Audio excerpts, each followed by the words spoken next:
Hey everyone, welcome. We're diving into some, well, kind of tricky relationship advice today. Oh, Yeah, we're going to be looking at this piece.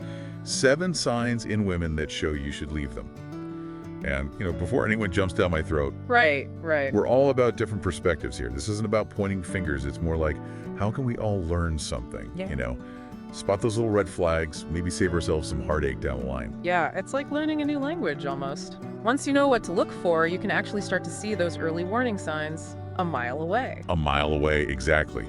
In this article, it jumps right in, lays out 2 big ones right off the bat. Things that can kind of trip you up right from the start. Moving too fast, you've heard of love bombing. Oh, yeah. Classic whirlwind versus slow burn. Totally. Yeah. And they are not subtle about the too fast part.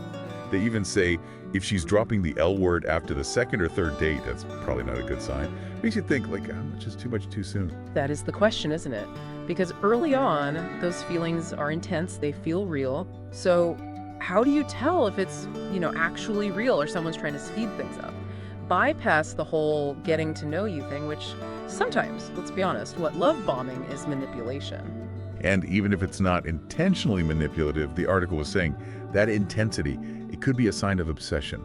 Whole other can of worms there. It seems like having those open and honest conversations, what you're comfortable with, expectations, that's got to be key early on. 100%. And those conversations about expectations, that leads right into the second red flag. They talk about totally different lifestyles. They give a pretty dramatic example, though. Go on. If you're a sober vegan who runs marathons and she prefers to binge watch reality TV with a 6-pack of beer and a meat lover's pizza, your lifestyles probably aren't compatible.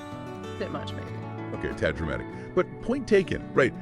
This isn't about, liking different bands or whatever. It's about values, long-term goals. If one person wants to travel the world and the other is all about that settled routine, some friction down the line is inevitable. Exactly. It's about complementing each other's paths, not trying to force someone into your mold.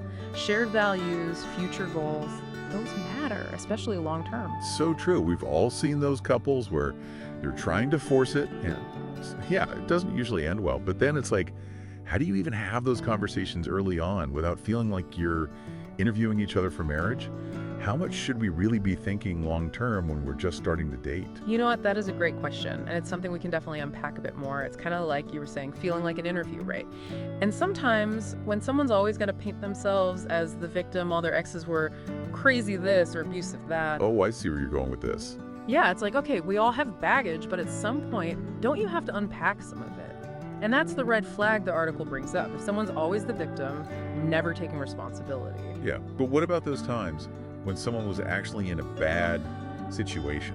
How do you tell the difference between someone who's genuinely been hurt, versus someone who's just playing the victim card? That is such a good point. It's a tough one, right?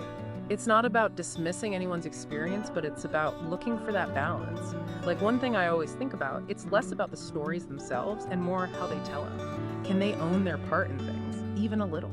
Well, Talk about what they learned. It's not about blame, it's about growth. so it's the self-awareness, that willingness to at least acknowledge their role in it all. Exactly. And that actually ties into another one of those red flags, one that can be really off-putting, especially early on when someone shares other people's secrets, like too easily. Imagine you're just starting to date someone, and they're already spilling tea about their supposed best friend. Oh, stop. The worst. It's like, if they're gossiping about them to you, who's to say they're not doing the same about you to someone else? Huge trust issue there. Huge. And the article even talks about it being a form of manipulation sometimes. Like they'll use those secrets to try and influence how you see someone. Oh, totally. Triangulation, right? Yeah. Drama, mistrust. Not exactly the foundation for a healthy relationship. Yeah, not at all. It all goes back to open communication, honesty. That's what builds a strong foundation. So then, when it comes to this whole sharing secrets thing, is it always a deal breaker? Or is there ever a time to give someone the benefit of the doubt? That's the thing, isn't it? Can a gossip really change their stripes? I don't know. Trust is huge in a relationship. If it were me, I'd be really careful. It takes a lot to rebuild that trust once it's broken. So much work, right? We're trying to unscramble an egg. Once it's done, it's done. Exactly. And speaking of work, effort in a relationship, that's the next red flag on the list. Making sure it's balanced, both people pulling their weight. To give this example, If you're always the one who calls or texts first and plans the date, you might be thinking that if you just never called or texted her again, you'd never see her again. Oof, yeah. I think we've all been there, right? That feeling of like, is it just me? Am I carrying this whole thing? It's not even always the big stuff either. It's just those little things. Checking in, showing you care. Right, it's about reciprocity. You give a little, you get a little. And not keeping score. Yeah. Right. It's not about that. It's about both people wanting to put in the effort. When it feels like a chore, that's a problem. Huge problem. And you know what that makes me think about? It all ties into boundaries. Ooh, boundaries. Yeah. Yes. Those lines we draw in the sand.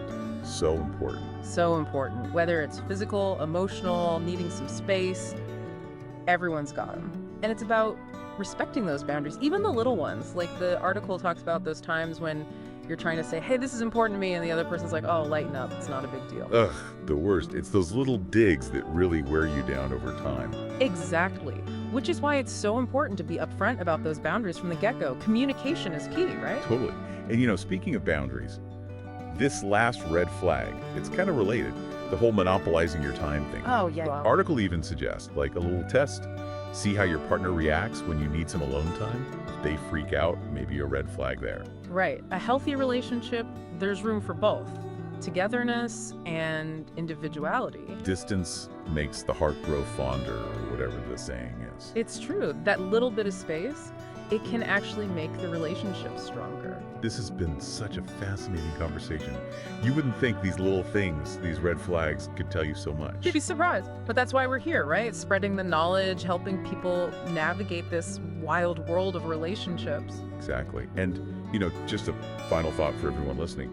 The article, it was focused on women, but these things, they can pop up in any relationship. 100%. At the end of the day, it's about recognizing those unhealthy patterns, no matter who you are. So true. Well, on that note, I think it's time for us to sign off. But before we go, one last thing to ponder. How much do you think these red flags, how much do you think they're influenced by, societal expectations, gender roles, all that? Yeah. Something to think about. Absolutely. Until next time, everyone.